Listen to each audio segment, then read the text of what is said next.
Hello दोस्तों, एक बार फिर आप सभी का स्वागत है मेरे चैनल पर। मैं हूं नितेश पांडे और आप सभी का बहुत बहुत स्वागत करता हूं मेरे इस चैनल पर।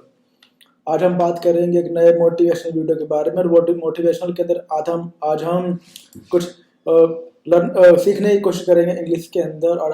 और हम इंग्लिश के टॉपिक पर ही हम बात करेंगे। और वीडियो को स्टार्ट करने से पहले अगर आप पहली बार मेरे इस चैनल पर आए हैं तो आप सभी को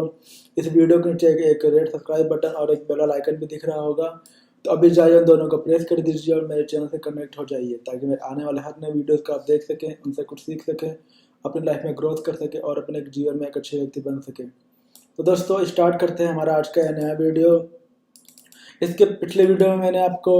बताया था कि आप जब जैसे आजकल का जो टाइम है, इंग्लिश स्पीकिंग आजकल हर कोई चाहता है। इंग्लिश बोलना हर किसी की ख्वाहिश होती है, एक सपना होता है। क्योंकि जो इंग्लिश है वर्ल्ड में चाइनीज लैंग्वेज के बाद सेकंड नंबर पे आता है, जिसको सबसे ज़्यादा इंटरनेशनल लैंग्वेज बोलते हैं। हर कोई इंग्लिश बोलना चाहता है। और अगर आपको इंग्लिश आता है तो आप किसी भी जगह पर हो और किसी भी कंट्री में हो, आप अपनी फीलिंग्स को या जो भी आप बोलना चाहते हैं उसको इंग्लिश लैंग्वेज के थ्रू बोल सकते हो, व्यक्त कर सकते हो। तो इसके पहले वीडियो में हमने बात किया था कि हम ऐसे कौन से 5 टिप्स पे मैंने बात किया था कि अगर आप उन चीज़ को फॉलो करोगे तो आपकी इंग्लिश बेटर हो जाएगी। बट आज हम बात करेंगे, आप उन 5 रूल्स की बात करेंगे जो ज़्यादातर लोग इंग्लिश बोलते वक्त उन वहाँ पर गलती करते हैं। और ऐसी गलती को आपको नहीं करना चाहिए। अगर आपको इन द फ्यूचर के अंदर इंग्लिश को और ज़्यादा बेस्ट बनानी है और अच्छी क्वालिटी की बनानी है तो उन्हें हम आज 5 मिस्टेक्स की बात करेंगे। 5 mistakes when you speak English in and don't do this again in your life. तो हम उन 5 गलतियों की बात करेंगे, उन 5 मिस्टेक्स की आज इस वीडियो में बात करेंगे जो ज़्यादातर लोग करते हैं लेकिन उनको पता नहीं होता, और पता भी होता है तो उनके अलावा और उनके पास कोई ऑप्शन नहीं होता है और चाहकर भी कुछ दूसरा नहीं कर सकते। लेकिन मैं आपको उन 5 गलतियों का बताऊंगा और उनको कैसे सॉल्व करना है इंग्लिश बोलने के लिए, वो भी आपको बताऊंगा इस वीडियो के अंदर। तो दोस्तों, स्टार्ट करते हैं हमारा आज का नया वीडियो। तो दोस्तों, जो आज का हमारा पहला मिस्टेक है, जो किसी भी पर्सन को खासतौर पे जो इंग्लिश बोलना चाहता है या बोलने की कोशिश कर रहा है, तो उसको ऐसा नहीं करना चाहिए। वो ये है कि don't do translate in mind. कहने का कि जब बंदे को इंग्लिश बोलना होता है तो बंदे ज़्यादातर जब कुछ भी इंग्लिश सीखते वक्त बंदे ट्रांसलेट करने की कोशिश करते हैं। जैसे कि मान लो किसी ने कुछ पूछा, कि हाउ आर यू, तो I am okay, I am fine, I am great, I am good, इस तरीके से फटाफट रिप्लाई कर दिया। या किसी ने पूछा वेयर आर यू गोइंग, आप कहाँ जा रहे हो, सो वहाँ पे I am going to the market, I am going outside, इस तरीके से आपने रिप्लाई कर दिया। बट किसी को जो नया नया बंदा है, अब वो सोचेगा मैं बाजार जा रहा हूँ, तो हिंदी में उसको ट्रांसलेट करने की कोशिश करेगा। मुझे तो पता है कि how what I have need to reply that time. But जो नया बंदा होगा वो उस टाइम उस चीज़ को ट्रांसलेट करने की कोशिश करेगा, मार्केट को लेगा, जाने को लेगा, और इस तरीके से हर चीज़ को वो ट्रांसलेट करने की कोशिश करेगा। जब तक वो ट्रांसलेट करके रिप्लाई करने की कोशिश करेगा, तब तक अगला सामने वाला बंदा समझ चुका होगा कि जो जिससे वो बंदा कुछ क्वेश्चन पूछ रहा है उसको इंग्लिश नहीं आती है। और इतना कुछ करके भी जब आप ट्रांसलेट करके रिप्लाई करोगे उस बंदे को, फ्रंट वाले को, तब तक एक तो काफ़ी देर हो चुकी होगी और उस बंदे को ये पता चल चुका होगा कि आपको इंग्लिश नहीं आती है। और जो आप रिप्लाई भी करोगे हो सकता है वो भी गलत हो, क्योंकि आपको कॉन्फिडेंट नहीं होता कि आप जो रिप्लाई कर रहे हो वो सही है या गलत, या आपको जो क्योंकि आप उस चीज़ को ट्रांसलेट करने में लगे हुए हो, तो वो चीज़ हमेशा एग्जैक्ट सही नहीं होती है। जैसे are you going to market, क्या आप मार्केट जा रहे हो, बाजार जा रहे हो, या are you going outside for shopping, are you going to mall, क्या आप मॉल जा रहे हैं। तो आपको उस टाइम तुरंत रिप्लाई करना होगा। लेकिन जैसे मैंने बताया, ज़्यादातर जो लोग होते हैं जिनकी बेसिक इंग्लिश जो होती है वो परफेक्ट नहीं होती है या वीक होती है, तो ज़्यादातर ऐसे जो 100 में से 60-70 लोग ऐसे ही होते हैं जो स्टार्टिंग में अपने माइंड के अंदर जो भी वो रिप्लाई करना चाहते हैं उसको ट्रांसलेट करके रिप्लाई करने की कोशिश करते हैं कि now I am having my breakfast. जैसे मैं तो सही बोल रहा हूँ क्योंकि मुझे पता है, लेकिन कई लोग अभी मैं सुबह का नाश्ता कर रहा हूँ, या मैं दोपहर का भोजन कर रहा हूँ, या मैं अभी कॉलेज के अंदर हूँ, right now I am in college. तो इस तरीके से तो सही है। लेकिन जो बंदे जिनको कॉन्फिडेंट नहीं होता अपने ऊपर, तो वो लोग जब उनसे कोई भी कुछ भी क्वेश्चन पूछता है मतलब, तो वो उस चीज़ को दिमाग के अंदर ट्रांसलेट करके उसको रिप्लाई करने की कोशिश करते हैं, जो कि बिल्कुल ही गलत है। आपको ऐसे टाइम पे यही कोशिश करना चाहिए कि जो भी आपके जवान में आए मतलब, क्योंकि आपका स्टार्टिंग टाइम है मतलब, तो ट्रांसलेट करके आप रिप्लाई करने की कोशिश करोगे तो वो तो गलत होगा ही मतलब, इक्के दुक्के में मतलब हो सकता है सही हो, लेकिन वो गलत ही निकलेगा। तो इससे बेटर है कि आप जब भी इंग्लिश में कोई की आपसे कुछ भी पूछता है, तो आप भले ही गलत क्यों ना बोलो, उससे क्या होगी, आपकी एक जो हैबिट होगी लेट रिप्लाई करने की, वो आपकी खत्म हो जाएगी। तो आप इस तरीके क्या होगा कि आप तुरंत रिप्लाई करोगे, तो हो सकता है आपकी स्टार्टिंग में थोड़ा गलत हो, लेकिन धीरे धीरे वो चीज़ आपकी ट्रैक पर आने लगेगी। तो अगले बंदे को भी पता होगा कि आप चलो अगर गलत भी रिप्लाई कर रहे हो, लेकिन आपका जो कॉन्फिडेंट लेवल है वो आपका सही है कहने मतलब इंग्लिश रिप्लाई करने के टाइम मतलब, क्योंकि हर कोई मतलब जैसे बोलते हैं जो जो पर्सन जो बच्चा मतलब जो अमीर घरों में पैदा होता है या हाई प्रोफाइल घरों में पैदा होता है, तो वहाँ के जो पेरेंट्स होते हैं मतलब उनके घर वाले ऑलवेज टाइम इंग्लिश में एक दूसरे से बात करते हैं। Baby are you going outside, बच्चे को बोलते हैं मतलब, hey Rohit are you going outside, please ready for school in the morning time, school के लिए तैयार हो जाओ। इस तरीके मतलब आपस में जो एक दूसरे के साथ कन्वर्सेशन करते हैं या चैटिंग करते हैं या बातें करते हैं, तो उनको इंग्लिश क्या होती है बचपन से ही उनके दिमाग में घुट जाती है। तो हमने देखा होगा कि जो डॉन बॉस्को स्कूल में या बड़े बड़े जो प्राइवेट स्कूल जो होते हैं वहां पे उन बच्चों की इंग्लिश क्यों अच्छी होती है, क्योंकि वो एक तो अच्छे स्कूल में पढ़ रहे होते हैं मतलब जो प्राइवेट स्कूल होते हैं वहाँ के टीचर सारे मतलब अच्छे से एजुकेटेड होते हैं, मतलब एजुकेटेड मतलब उनकी इंग्लिश अच्छी होती है मतलब, तो वो उन बच्चों को इंग्लिश सिखाते हैं खास तौर पे। और जो उनकी फैमिली वाले भी होते हैं जिनके बच्चे पढ़ रहे होते हैं, तो उनके जो पेरेंट्स भी होते हैं काफी हाईली एजुकेटेड होते हैं, और वो बच्चे के साथ हों चाहे वो अपने फ्रेंड के साथ हो या अपने फैमिली मेंबर्स के साथ हो, तो उनके साथ भी जब वो बातचीत करते हैं टोटल इंग्लिश में ही करते हैं। तो इससे क्या होता है कि एक मतलब एक बात को सोचा जाता है या कहा जाता है कि जो जिस माहौल में रहता है उस पर उसी का मतलब क्या बोलते हैं एक उसी माहौल में वो घुल जाता है। तो जब बच्चा जो होता है 3-4 साल की एज से ही मतलब वो क्या बोलते हैं, जब वो देखता है कि मेरे पेरेंट्स भी मेरे से इंग्लिश में क्वेश्चन वगैरह पूछ रहे हैं या मेरे से बात वगैरह करते हैं, तो वो बच्चा भी धीरे धीरे इंग्लिश में उनको रिप्लाई करता है कि yes I am ready for school, yes I had my breakfast, yes I completed my homework, yes I done this work. तो वो भी धीरे धीरे मतलब जो भी उसके पेरेंट्स से क्वेश्चन पूछते हैं तो वो फटाफट उनको रिप्लाई करता है, क्योंकि उनको ऐसा माहौल मिलता है इंग्लिश को मतलब बोलने का। लेकिन जो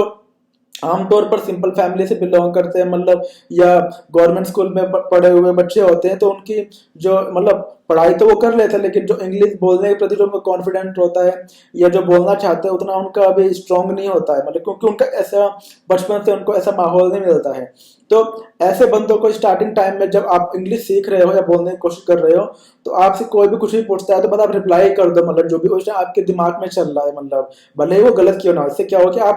आपका जो कॉन्फिडेंस लेवल बढ़ेगा और आप धीरे धीरे गलत रिप्लाई या थोड़ा बहुत ठीक थोड़ा बहुत सही करते करते आप सही रिप्लाई करने लगोगे। और हर चीज मैंने आपको पहले भी कई वीडियो में बता चुका हूँ कि कोई भी चीज आप लाइफ में सीखना चाहते हो, आपको 4-5 जो रूल्स होते हैं सक्सेस के उनको आपको फॉलो करना ही पड़ेगा। एक बार आपको फिर से भी रिमाइंड करा देता हूँ। पहला होता है हार्ड वर्क, यानी अगर आप इंग्लिश सीख रहे हो तो आपको उसके लिए हार्ड वर्क वगैरह बहुत करना पड़ेगा आपको, मतलब उस चीज की बार बार नए नए वर्ड्स मीनिंग्स को मतलब क्या बोलते हैं सीखना पड़ेगा, क्योंकि जो हम इंग्लिश बोलते हैं उसमें वर्ड्स का जो सेंटेंसेस बनते हैं वर्ड से बनते हैं और हेल्पिंग वर्ब से बनते हैं। जैसे I am going to school, मैं स्कूल जा रहा हूँ, तो स्कूल जो हो गया एक विद्यालय, एक वर्ड है उसकी मीनिंग है विद्यालय, और I am going to helping verb से मतलब क्रिया एक्टिविटी हो रही है, तो इनको यूज करते हुए हमने वर्ड को लगाया school. I am going, going का मतलब जाना होता है, गो मतलब जाना, गोइंग मतलब जा रहा है, मैं स्कूल जा रहा हूँ। तो ये पूरा सेंटेंस मतलब जो भी हम इंग्लिश में बोलना चाहते हैं वो वर्ड्स और हेल्पिंग वर्ब्स की सहायता से हम सेंटेंस को बनाकर बोलते हैं कहने का मतलब। तो यहाँ पर आपको यही मतलब कोशिश करना है कि जब भी आप क्या बोलते हैं इंग्लिश बोल रहे हो, तो आपको मतलब वहाँ पे मतलब ट्रांसलेट करने की बजाय आपको क्या बोलते हैं जो भी आपके दिमाग में आता है या जो भी आप बोलना चाहते हो उसको आप रिप्लाई कर दो। इससे क्या होगा कि आपका जो कॉन्फिडेंस लेवल बढ़ेगा और धीरे धीरे आप सही बोलना शुरू कर दोगे कहने का मतलब। और दूसरा मैंने आपको बताया था जैसे हार्ड वर्क हो गया, तो उस चीज़ के बाद आप हार्ड वर्क करो। आप इंग्लिश की जो सेंटेंस है इसकी प्रैक्टिस करो बोलने के अंदर, मतलब आपस में जो आपके फ्रेंड सर्कल के में जिसकी इंग्लिश अच्छी है उसके संग कन्वर्सेशन करो, प्रैक्टिस करो, अपना पूरा पूरा एफर्ट दो। आप पेशेंस रखो कि आप सीख जाओगे इंग्लिश इन द फ्यूचर में, बट आप अपने कंटिन्यू एफर्ट दो, उस चीज़ पे फोकस रखो इंग्लिश को सीखने के लिए। तो जो पहला ये 4-5 रूल्स होते हैं, hard work, practice, effort, focus and patience, ये 4-5 रूल्स होते हैं जिनको आपको अपने लाइफ में रखना ही पड़ेगा। तो दोस्तों मेरा पहला था कि आपको don't do translate in your mind, मतलब जो भी आपसे कुछ भी पूछना चाहते हैं तो उसको आपको इंग्लिश में ट्रांसलेट नहीं करना, ये गलत तरीका होता है इंग्लिश में मतलब बात करने का या इंग्लिश बोलने का, जो आपको नहीं करना चाहिए। आपको डायरेक्ट रिप्लाई करना है जो भी आपके उस टाइम माउथ एंड मुंह में आता है, लेकिन वो थोड़ा बहुत ठीक होना चाहिए। मतलब अगर नहीं आता तो आप चुप रहो, और थोड़ा बहुत भी आता तो बोल दो, लेकिन तुरंत बोलो। लेकिन ट्रांसलेट करने का जो तरीका है वो गलत है, तो आपको ट्रांसलेट नहीं करना है। जो सेकंड थिंग है जो आपको मिस्टेक नहीं करनी चाहिए वो है कि आपको डोंट फील शेम। कहने का मतलब कि कई बंदों को यह लगता है कि उनको मतलब इंग्लिश सीखना उन्होंने शुरू तो कर दिया है, बट जब उनकी वो किसी ग्रुप के अंदर होते हैं या उनका फ्रेंड सर्कल के बीच में होते हैं, किसी फ्रेंड के साथ होते हैं, तो वहाँ पे मतलब आप 3-4 फ्रेंड के बीच में हो, वहाँ पे आपके जो सामने वाले बंदे हैं उनको अच्छी इंग्लिश आ रही है, वो आपस में इंग्लिश में टॉकिंग वगैरह कर रहे हैं, तो आपको भी थोड़ी बहुत आ रही है, लेकिन आपको डर लग रहा है कि आप क्या बोलते हैं, आप बोलोगे तो कहीं उनको मतलब उनको पता ना चल जाए कि आप इंग्लिश गलत बोल रहे हो, मतलब या आपको उस टाइम शर्म से फील होती है कि हाउ कैन आई रिप्लाई, या how can I chat with them, मैं उनके संग कैसे बात करूं या उनको मैं बातों को कैसे रिप्लाई करूं, तो वहां पे आपको शर्म सी महसूस होने लगती है। तो वहां पे कहने मतलब इंग्लिश जो होता है मतलब डायरेक्ट कोई भी बंदा क्यों ना हो लाइफ के अंदर, जो जैसे मैंने बताया हाई प्रोफाइल, तो चलो उनको बचपन से वो माहौल मिलता है, या जो वेस्टर्न कंट्रीज होती है मतलब वहाँ जो फॉरेनर्स होते हैं उनका भी अपना है, लेकिन इंडिया में जैसे जो लोग मैंने बताया कि जो लोग नॉर्मल फैमिली से बिलोंग करते हैं, तो उनको उतना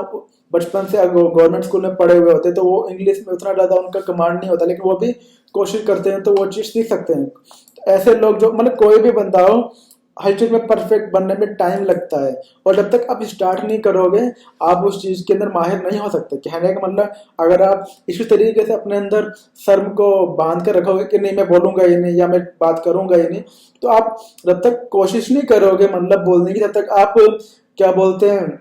अगले स्टेप पर बढ़ नहीं सकते। क्योंकि जैसे आपने शर्म फील किया कि अरे मैं बोलूंगा तो हो सकता है मैं गलत रिप्लाई कर दूं, तो जो आपके अगले वाले बंदों को साफ पता चल जाएगा कि इस बंदे को इंग्लिश आती ही नहीं है, मतलब इसलिए बंदा रिप्लाई नहीं कर पा रहा है। लेकिन अगर आप उनके संग गलत सलत भी क्या बोलते हैं मतलब जैसे थोड़ा बहुत ठीक, क्योंकि हर बंदा किसी को नहीं आती है तो उसको पता हो कि मैं बोलूंगा तो गलत ही बोलूंगा, लेकिन एक होता है कि क्या बोलते हैं अगर आप बोलोगे तो हो सकता है आपके जो फ्रेंड है वो कोशिश उनके दिमाग में ये तो चलेगा कि अरे इस बंदे को इंग्लिश नहीं आती लेकिन बंदा बोलने की कोशिश तो कर रहा है, तो आपके दोस्त आपका अप्रिशिएशन करेंगे यानी आपकी सराहना करेंगे, चलो बंदा मतलब बोल बोल कर ही परफेक्ट बनता है। मतलब जैसे 8 से 5 से 6 साल पहले जब मैं अपने इंग्लिश की बात करूँ तो मुझे भी नहीं आती थी इंग्लिश, मतलब तो मैं भी बस वो वर्ड्स मीनिंग वगैरह याद करता रहता था, या जो मैंने इसके पिछली वीडियो में बताया था कि वर्ड्स मीनिंग को याद करो डेली, और इंग्लिश के न्यूज़पेपर वगैरह पढ़ो daily half page fast speed के अंदर, जिससे आपका टंग जो होगा इंग्लिश में बैठ रहेगा। आप इंग्लिश की मूवीज देखो जिनकी न्यूज़ सब टाइटल से लिखा हुआ आ रहा हो, आप इंग्लिश के सॉन्ग्स को सुनो, आप इंग्लिश की मैगजीन्स को पढ़ो, जो वीकली मैगजीन्स वगैरह होती हैं, साप्ताहिक मैगजीन्स जो होती हैं उनको पढ़ो। इससे मैंने 4 से 5 साल तक मैंने इन 4-5 चीज़ों को पढ़ा और फोकस किया, और but and now I can talk in English as per condition with anyone. मतलब अब मैं इंग्लिश को बोल सकता हूँ, मुझे अब उतनी ज़्यादा मतलब झिझक नहीं होती है, मतलब और अब मुझे पता रहता है कि हाँ I am replying correctly with anyone, मैं अब जो रिप्लाई कर रहा हूँ सही रिप्लाई कर रहा हूँ। पहले मुझे कॉन्फिडेंट नहीं था कि मैं जो बोल रहा हूँ दैट वॉज नॉट गुड, मतलब वो सही नहीं था, मतलब या वो अच्छा नहीं था, मतलब but now I have confidence. अब मुझे विश्वास है कि हाँ I can chat with anyone and I can reply to also of any person message. तो कहने का मतलब आपको तो ये कैसे हुआ, ये हुआ अपने अंदर की शर्म को हटाने से। अगर आपको इंग्लिश के प्रति नहीं आती है और आप अंदर घुटते रहोगे तो आप अपना पहला कदम ले ही नहीं पाओगे जब तक अपना पहला कदम नहीं उठाओगे इंग्लिश को सीखने के लिए, मतलब अपने अंदर की शर्म को नहीं हटाओगे, चाहे वो आपके दोस्त हो या किसी कोई टीचर हो जिनको इंग्लिश आती है, या कोई अच्छा बंदा हो जिसकी इंग्लिश अच्छी हो, तो आप कैसा भी बंदा मिले आपको उनके सामने गलत सलत जो भी है, बोलते हैं ना कि गलत सलत चलते चलते आपकी जो गाड़ी होगी इंग्लिश बोलने की वो ट्रैक पर आ जाएगी, क्योंकि आप कोशिश लगातार कंटिन्यू कर रहे हो, मतलब और कोशिश मतलब आप अपना एफर्ट पूरा पूरा दे रहे हो, भले ही वो गलत आदत क्यों ना है, लेकिन आप कोशिश करते करते करते क्या होता है वो चीज ट्रैक पर आ जाती है, मतलब क्योंकि आप उस चीज में माहिर होने लगते हो और आप उन चीजों को समझने लगते हो, मतलब जैसे आपने कोई सेंटेंस बोला, हो सकता है कि उसमें कुछ कुछ जगह पे गलती नहीं हो सकता है, बाकी बाकी चीज वो मतलब परफेक्ट हो कहने का मतलब, क्योंकि बंदा गलतियां कर कर कर ही वो उन चीजों को सीखता है। तो कहने का मतलब आपको शेम फील नहीं करनी चाहिए, मतलब और आपको फटाफट रिप्लाई करना चाहिए, मतलब जब किसी के पीछे बात कर रहे हो तो आपस में अपनी राय दो इंग्लिश के अंदर, उनसे बात करो और अपनी चीजों को व्यक्त करो, ना कि उस जगह पे सेम फील करो कि अगर आप रिप्लाई करते हो तो वो चीज गलत हो जाएगी, ऐसा आपको नहीं करनी है। जो थर्ड थिंग है वो ये है कि don't feel hesitation, don't feel hesitation कहने का मतलब कई लोग हेजिटेशन फील कर लेते हैं, मतलब जैसे कि देखा जाता है कि जैसे कॉलेज वगैरह में फेस्ट वगैरह होता है या स्कूल वगैरह में जैसे प्रोग्राम वगैरह होते हैं, या तो या किसी को कुछ बोलने के लिए इनवाइट किया जाता है, तो जो या किसी से कुछ पूछ लिया जाता है क्वेश्चन वगैरह किसी ऐसे स्टूडेंट से जिसमें एक स्टूडेंट को तो इंग्लिश आती है बट सेकंड वाले बंदे को नहीं आती है, और आती भी है तो उसका जो कॉन्फिडेंस लेवल है बहुत कम है, अभी कि उसको पता है कि मैं गलत बोलूंगा या सही बोलूंगा, उस जगह पर बंदा हेजिटेशन फील करने लगता है। हेजिटेशन फील करने से क्या होता है कि फिर आपका जो थोड़ा बहुत भी आप ओके मतलब सही बोलने वाले होते हैं वो आप रिप्लाई नहीं कर कर पाते हो, मतलब तो उससे क्या हेजिटेशन फील करोगे तो आपका जो बोलने का जो एक कॉन्फिडेंस लेवल होगा वो आपका डाउन हो जाएगा, और जब डाउन हो जाएगा तो जो आप बोलना भी चाह रहे हो वो भी आप रिप्लाई नहीं कर रहे हो। तो कहने का मतलब आपको हेजिटेशन फील नहीं करना चाहिए जब आप अगर कोई आपसे कोई कुछ भी क्वेश्चन पूछता है, तो ऐसे टाइम पर आपको जो भी आता हो मतलब तो आपको रिप्लाई कर देना चाहिए। जैसे are you ready for going outside, क्या आप रेडी हो बाहर जाने के लिए, are you ready for going outside with me for walk, क्या आप रेडी हो मेरे साथ बाहर पर वॉक जाने के लिए, yes I am ready, yes I am ready मतलब मैं तैयार हूँ, या और जैसे जब मैंने तुरंत रिप्लाई कर दिया yes I am ready, and did you finished your lunch, क्या आपने अपना भोजन कर दोपहर का भोजन कर लिया, yes I had my lunch and I just finished my lunch. तो इस तरीके से आप तुरंत रिप्लाई करोगे, हेजिटेशन फील नहीं करोगे तो ज़्यादा बेटर होगा, इससे आपका कॉन्फिडेंस लेवल बढ़ेगा। तो आपको हेजिटेशन फील नहीं करना है, आप जो भी आपके मतलब मूड जैसे जो भी आपको लगता है कि उस टाइम उस कंडीशन के हिसाब से आपको तुरंत रिप्लाई करने की कोशिश करनी चाहिए। जैसे कि कल मैं जैसे किसी ने पूछा कि ये hello mister Rohit, I knew that yesterday you reached college late, am I right और नॉट, तो आप बोल सकते हो अगर आप सचमुच में कॉलेज लेट पहुंचे, yes you are right sir because yesterday I could not took my bus on the time, that's why I reached college late, मतलब मैं अपना जो मेरा बस था मैं टाइम पर उसको पकड़ नहीं पाया, तो क्या बोलते हैं या ले नहीं पाया समय पर बस को पकड़ नहीं पाया ले नहीं पाया, मतलब तो वो इस वजह से मैं लेट हो गया, या आई could not reached on reached in college on time because I could not got my बस ऑन टाइम, मतलब मैं अपना टाइम पर बस नहीं पकड़ पाया इसलिए मैं कॉलेज लेट पहुंचा। And did you finish your homework और not, still I am not finish my homework because I just woke up, yeah I just reached at home from school and I just started my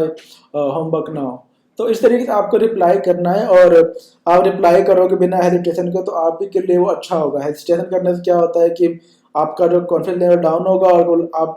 उस चीज से आप बाहर नहीं निकल पाओगे, कहने का मतलब। तो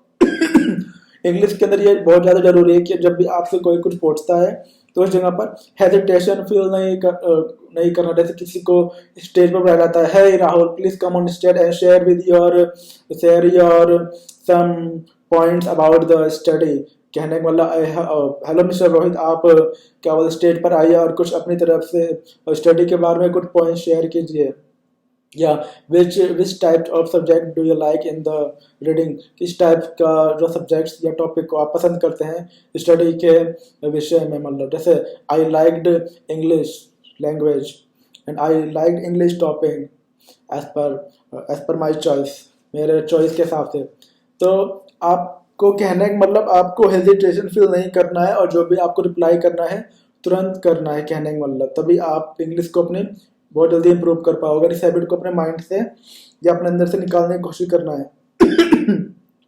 जो फोर्थ पॉइंट है जो आपको गलती नहीं करनी चाहिए वो ये है कि डोंट लूज योर कॉन्फिडेंस। कहने का मतलब आपको इंग्लिश आती है मतलब, या आप इंग्लिश सीख रहे हो मतलब, लेकिन जब वही बात अच्छी जाती है किसी और के साथ बात करने में तो वहाँ पे आपको अंदर से कॉन्फिडेंट नहीं होता है कि मैं रिप्लाई करूँगा तो कहीं वो गलत ना हो जाए, तो या अगले बंदे को अगर मैं गलत कर दे तो अगला बंदा मेरे हंसने ना लगे, मेरे मजाक ना उड़ाने लगे, क्योंकि मेरे को उतनी अच्छी आती नहीं है, या आती भी है तो मुझे खुद नहीं पता कि वो सही है या गलत है। तो ऐसे चीज़ों के अंदर आप अपने अंदर ही डाउट में लगे रहते हो, अपने आपको अपने ऊपर संदेह होता है कि एम आई राइट और नॉट इन दिस सेंटेंसेस, और how can I reply to them to her, या एम आई राइट और नॉट, मैं सही हूँ या नहीं हूँ। मतलब कहने को आप अपने अंदर ही बहुत सारे क्वेश्चंस के बीच में बंधे हुए रहते हो या फंसे हुए रहते हो, जिसकी वजह से आपका जो कॉन्फिडेंस लेवल जो होता है, आत्मविश्वास जो होता है वो नीचे डाउन रहता है। और जब आप इस तरीके से रिप्लाई नहीं कर पाते हो तो आप फिर ऐसे आप अपने मतलब आप अपने अंदर से बाहर ही नहीं निकल पाओगे, क्योंकि आपको फिर कई मौका भी मिलेगा तो जो आपके फ्रेंड सर्कल के होंगे, आपके ग्रुप के होंगे या फ्रेंड्स होंगे, उनको पता होगा कि ये बंदा तो कभी रिप्लाई करता ही नहीं है, कुछ भी पूछो इंग्लिश में तो इसको इंग्लिश नहीं आती है। कहने मतलब इससे फिर क्या हुआ कि आप जब आपको आते हुए जब आप कोशिश नहीं करोगे और आपका कॉन्फिडेंस लेवल डाउन रहेगा तो आप कभी भी इस चीज़ से बाहर नहीं निकल पाओगे, और जब आप बाहर ही नहीं निकल पाओगे तो आप इंग्लिश को इम्प्रूव कर ही नहीं सकते हो। और ये जो हैबिट होती है मतलब आत्मविश्वास का कमी का होना इंग्लिश सीखने के प्रति, अगर आप इंग्लिश सीख रहे हो फिर भी आप कॉन्फिडेंस की कमी की वजह से आप रिप्लाई नहीं कर पाते हो, तो यह भी एक अच्छी हैबिट नहीं मानी जाती है। तो कहने का मतलब आपको ये जो हैबिट है कि डोंट लूज योर कॉन्फिडेंट, आप when you speak English with anyone और विद योर फ्रेंड्स और विद योर फैमिली मेंबर्स, तो आपको you have need to reply right there, आपको वहीं पर रिप्लाई करना है मतलब, और यही आपके कॉन्फिडेंस लेवल को बढ़ाएगा। और हो सकता है कि जब आप रिप्लाई करो तो वो सही हो, और हो सकता है थोड़ा बहुत गलत हो और थोड़ा बहुत सही हो, और हो सकता है पूरा ही गलत हो, तो कोई बात नहीं, आप रिप्लाई तो कर रहे हो ना। अगला बंदा ये तो मानेगा कि चलो बंदे का भी स्टार्टिंग टाइम है, बंदा इंग्लिश सीखने की कोशिश कर रहा है, तो वो आपकी कॉन्फिडेंस लेवल को देखकर आपकी सराहना करेगा, आपको अप्रिशिएट करेगा कि चलो बंदा स्टार्टिंग है, धीरे धीरे ही उसकी गाड़ी ट्रैक पर आ जाएगी, मतलब धीरे धीरे बंदा भी इंग्लिश बोलने लगेगा। मतलब जैसे मैं भी गवर्नमेंट स्कूल से पढ़ा हूँ मतलब 12वीं तक, उसके बाद मैंने लेकिन मेरे 12वीं में अच्छे नंबर आए तो मैंने रेगुलर कॉलेज किया, दिल्ली के पीजीडी था, तो मुझको मेरे कॉलेज लाइफ तक मुझे इंग्लिश नहीं आती, बट मेरा फेवरेट टॉपिक या सब्जेक्ट रहा वो इंग्लिश रहा है। एंड आफ्टर 5 साल या 5 ईयर्स 2015 में मैंने I completed my graduation in 2015 and that time also could not reply in English language, but now I can reply। कहने का मतलब 5 साल पहले जब मैं अपना कॉलेज कंप्लीट किया तब भी मैं रिप्लाई नहीं कर पाता था इंग्लिश में, because that time I had not confidence, उस टाइम मेरे पास विश्वास नहीं था। बट मैंने अपने ऊपर जो है बताया हार्ड वर्क किया, फोकस किया, एफर्ट किया, पेशेंस रखा और प्रैक्टिस किया इन चीज़ों की, and now I can reply and understand also. तो कहने का मतलब आपको अपने कॉन्फिडेंस लेवल को बढ़ाना है, मतलब आप गवर्नमेंट स्कूल से पढ़े हो या प्राइवेट स्कूल से, नथिंग मैटर, ये चीज़ें मैटर नहीं करती। आपकी जो सीखने की किसी जो भी आप अपनी लाइफ में सीखना चाहते हो वो चीज़ मैटर करती है। अगर आप कोई भी चीज़ लाइफ में सीखना चाहते हो तो आप उस चीज़ को सीख सकते हो, लेकिन उसके लिए आपका, जैसे मैंने बताया कि आप इन चीज़ों को 4-5 चीज़ों मैंने ऑलरेडी बताई वो आपको करना पड़ेगा, और आपको अपना हर चीज़ को सीखने के प्रति अपने कॉन्फिडेंस लेवल को बनाए रखना पड़ेगा, तभी आप अच्छे से इंग्लिश को सीख भी पाओगे और बोल भी पाओगे और अपने इंग्लिश को इम्प्रूव भी कर पाओगे। तो आशा करता हूँ आप इस नेक्स्ट टाइम आप इस अपने कॉन्फिडेंस की कमी की जो गलतियाँ इसको आप नहीं करोगे, और अपने अगर आप इंग्लिश सीख रहे हो तो आप अपने कॉन्फिडेंस लेवल को बनाए रखोगे। तो ये था दोस्तों चौथा पॉइंट, चौथी वो गलती जो आप करते हो, मतलब अपने कॉन्फिडेंस लेवल को डाउन रखते हो। तो don't lose your confident and fifth and last point है जो आपको वो गलती नहीं करनी चाहिए, वो है डोंट फील नेगेटिव। यानी कई लोगों को जैसे आजकल का टाइम में जैसे जिस बंदे को अगर 4-5 बंदे हैं ग्रुप है और 3-4 बंदों को तो इंग्लिश अच्छी आती है, लेकिन कोई बंदा एक ऐसा है जो नॉर्मल है, उसको इंग्लिश अच्छी नहीं आती है, तो वो बंदा देखता है बाकी चारों को, अरे आपस में कितनी अच्छी बातें कर रहे हैं, कैसे एक दूसरे का रिप्लाई कर रहे हैं। उस बंदे को डर लगता है कि अगर वो रिप्लाई करेगा गलत सलत होगा तो अगले बंदे उस पर हंसेंगे। और कई बंदे ऐसे भी होते हैं कि 4 फ्रेंड अगर आपके हैं तो हो सकता है कि 1-2 चलो कुछ नहीं बोलेंगे, उनको पता होगा कि आप गलत बोल रहे हो, लेकिन दूसरे 1-2 बंदे हंसेंगे। मतलब जैसे कॉलेज में कई बार जब मैं फर्स्ट ईयर में था तो मैंने भी कई बार गलत रिप्लाई किया, तो कई बंदे उस टाइम मेरे पे हंसते थे कि अरे इस बंदे योर इंग्लिश सो पुअर ऐसे बोलते थे। तो मुझे बड़ा अजीब सा लगता था कि अरे यानी मैंने कुछ इंग्लिश में गलत बोला होगा इसलिए मेरे को इंग्लिश में बोल रहे। तो मैंने अपना आपको अपग्रेड किया, इन चीज़ों को सीखा, एंड अब मुझे कोई कुछ नहीं बोलता। मतलब तो मैंने बताया कि आपको स्टार्टिंग के टाइम में ऐसी चीज़ों को तो फिर करना ही पड़ेगा, क्योंकि 4 में से 2 दोस्त हो सकता है कुछ ना बोले, और सकता है वो यही बोले कि अरे बंदे ने चलो सही तो किया मतलब रिप्लाई करके, लेकिन 2 बंदे हंसेंगे। जैसे मेरे क्लास के जो फ्रेंड थे मुझ पर कई बार मैं गलत बोल देता था इंग्लिश, क्योंकि मुझे पता नहीं था कि मैं सही हूँ या गलत हूँ, तो मेरे पे हंसते थे और बोलते थे your English not good and your English is so poor, मतलब तुम्हारी इंग्लिश अच्छी नहीं है, तुम्हारी इंग्लिश बेकार है, ये वो। लेकिन मैंने कभी उन चीज़ों को मतलब दिल पर नहीं लिया। बस मैंने सोचा कि मुझे अपने आप को इम्प्रूव करना है, अपने आप को इंग्लिश बोलने के काबिल बनाना है, मतलब और अपने ऊपर वर्क किया और मैं आज बोल सकता हूँ। तो कहने का मतलब अगर उस टाइम में उन चीज़ों को बुरा तो लगता है, लेकिन बुरा लगने का मतलब अगर आप अपने आप को इम्प्रूव भी नहीं करोगे तो आपको लाइफ टाइम तक ऐसे ही रहोगे फिर, और हर बंदा आपके ऊपर हंस के चला जाएगा या आपके बारे में बोलेगा, क्योंकि हर बंदा मतलब एक जैसा तो नहीं होता ना, एक जैसे माइंड का तो नहीं होता ना, या हर बंदे ये तो नहीं सोचते ना कि आपके दिल को मतलब बुरा लग सकता है या मन को ठेस पहुंच सकती है। मतलब हर बंदा मतलब दूसरे बंदे की केयर नहीं करता है कि उसको अच्छा लगे या बुरा। मतलब कई बंदे हंसना स्टार्ट कर देते हैं, लेकिन हंसना स्टार्ट करने का मतलब ये नहीं कि वहां पर आप रुक जाओ। अगर कोई बोलता है तो बोलने दो, लेकिन वहां पे आप, क्योंकि आपके अंदर वो क्वालिटी नहीं है, इसलिए हो सकता है कई बंदे उन चीजों को समझते नहीं, इसलिए वो नेगेटिव बोलते हैं कहने का मतलब कि। लेकिन अगर आप वहां पर रुक गए तो फिर आगे आप नहीं बढ़ पाओगे। आप बोलते रहो, मैं भी बोलता रहा सीखता रहा, चीजों को समझता रहा और प्रैक्टिस करता रहा। मतलब तो आप बोल लगातार बोलते रहो, गलत हो सही हो बोलते रहो, प्रैक्टिस करते रहो, एफर्ट करते रहो, तो आप धीरे धीरे क्या होगी, आपकी गाड़ी ट्रैक पर आ जाएगी। और कोई कुछ भी बोलता है तो उस चीज को नेगेटिव में मत लो, मतलब डोंट फील नेगेटिव। अगर नेगेटिव में लोगे तो आपको आपके मन में एक भय सा बैठ जाएगा, और आप जब भी बोलते हो या मतलब कुछ भी बोलते हो तो अगला बंदा हंसने लगता है, ये बोलने लगता है अरे तेरे को तो इंग्लिश आती नहीं, क्यों बोलता है। अरे हमारी लाइफ है, हम अपने आप को इम्प्रूव करने की कोशिश करेंगे तभी तो हम उसी में परफेक्ट हो पाएंगे। तो आपको दूसरे की बातों में नहीं आना है। कोई अच्छा बोलता है तो चलो उसको आप ऐसे अप्रिशिएशन के तौर पर लो कि सराहना हमारा कर रहा है कि हम कोशिश कर रहे हैं। कोई बुराई बोलता है कि अरे तेरे को इंग्लिश नहीं आती है, मतलब तो कोई बात नहीं, हमारी लाइफ है, हमें हमें अपने ऊपर पूरा राइट है कि हमें उस चीज़ को सीखना है या नहीं सीखना है। और सीखने के दौरान तो गलतियां तो होंगी, और गलतियां होती भी तो उसे अपनी लाइफ से लेकर सीरियस नहीं रहना है, उस चीज़ को इम्प्रूव करना है और अपने लाइफ में आगे बढ़ना है, जैसे कि मैंने किया। आज से 5 से 6 साल पहले मुझे नहीं आते थे इंग्लिश, कॉलेज पास करने के बाद भी, बट अब मुझे इंग्लिश आती है। मतलब क्योंकि मैंने अपने आप को इम्प्रूव किया, अपग्रेड किया, और कैसे किया, प्रैक्टिस करके, मेहनत करके, हार्डवर्क करके, फोकस करके, अपना पूरा पूरा एफर्ट दे के। तो दोस्तों ये थे 4 से 5 पॉइंट। एक बार मैं आप सबको फिर से रिप्लाई करता हूँ जो मैंने आपको बताया कि आपको पहले जो थी, आपको don't do translate in your mind. आपको चीज़ों को ट्रांसलेट अपने माइंड के अंदर नहीं करना जब भी आप इंग्लिश बोलने की कोशिश करते हो। सेकंड है, आपको डोंट फील शेम, आपको शर्म महसूस नहीं करना है, आपको इंग्लिश बोलते रहना है, भले ही सही हो गलत हो, धीरे धीरे आपकी गाड़ी जो है ट्रैक पर आ जाएगी। तीसरा था, आपको डोंट फील हेजिटेशन, आपको हेजिटेशन फील नहीं करना जब भी अगर आप इंग्लिश सीख रहे हो या बोलने की कोशिश कर रहे हो। फोर्थ था, डोंट लूज योर कॉन्फिडेंस, अगर आपको इंग्लिश आती है या आप स्टार्टिंग में हो तो अपना कॉन्फिडेंस को खोइए मत, आप बोलते रहिए, धीरे धीरे आप इंग्लिश को अच्छे से बोलने लगोगे और सीख भी जाओगे। क्योंकि लैंग्वेज है तो अगर आप करोगे तो आप सीख जाओगे एक ना एक दिन, लेकिन उस चीज़ को छोड़ो मत और अपने कॉन्फिडेंस को बनाए रखो, इंग्लिश को बोलते रहो। और जो लास्ट था वो था डोंट फील नेगेटिव, आप इंग्लिश को बोलो, चाहे आपका फ्रेंड सर्कल हो या फैमिली के बीच में हो या अलोन फ्रेंड के साथ हो या किसी के भी साथ हो, मतलब आप इंग्लिश बोलते रहो, बोलते बोलते बोलते आप इंग्लिश जरूर इम्प्रूव हो जाएगी। और इन 4-5 हैबिट्स जो मैंने बताया अपने माइंड से इनको निकाल दो, अपने लाइफ के अंदर से इनको निकाल दो, तो आप देखोगे कि आप धीरे धीरे इंग्लिश फास्ट वे में सीखते जा रहे हो, क्योंकि आप इन चीज़ों को अपने लाइफ से निकाल चुके हो। तो दोस्तों आज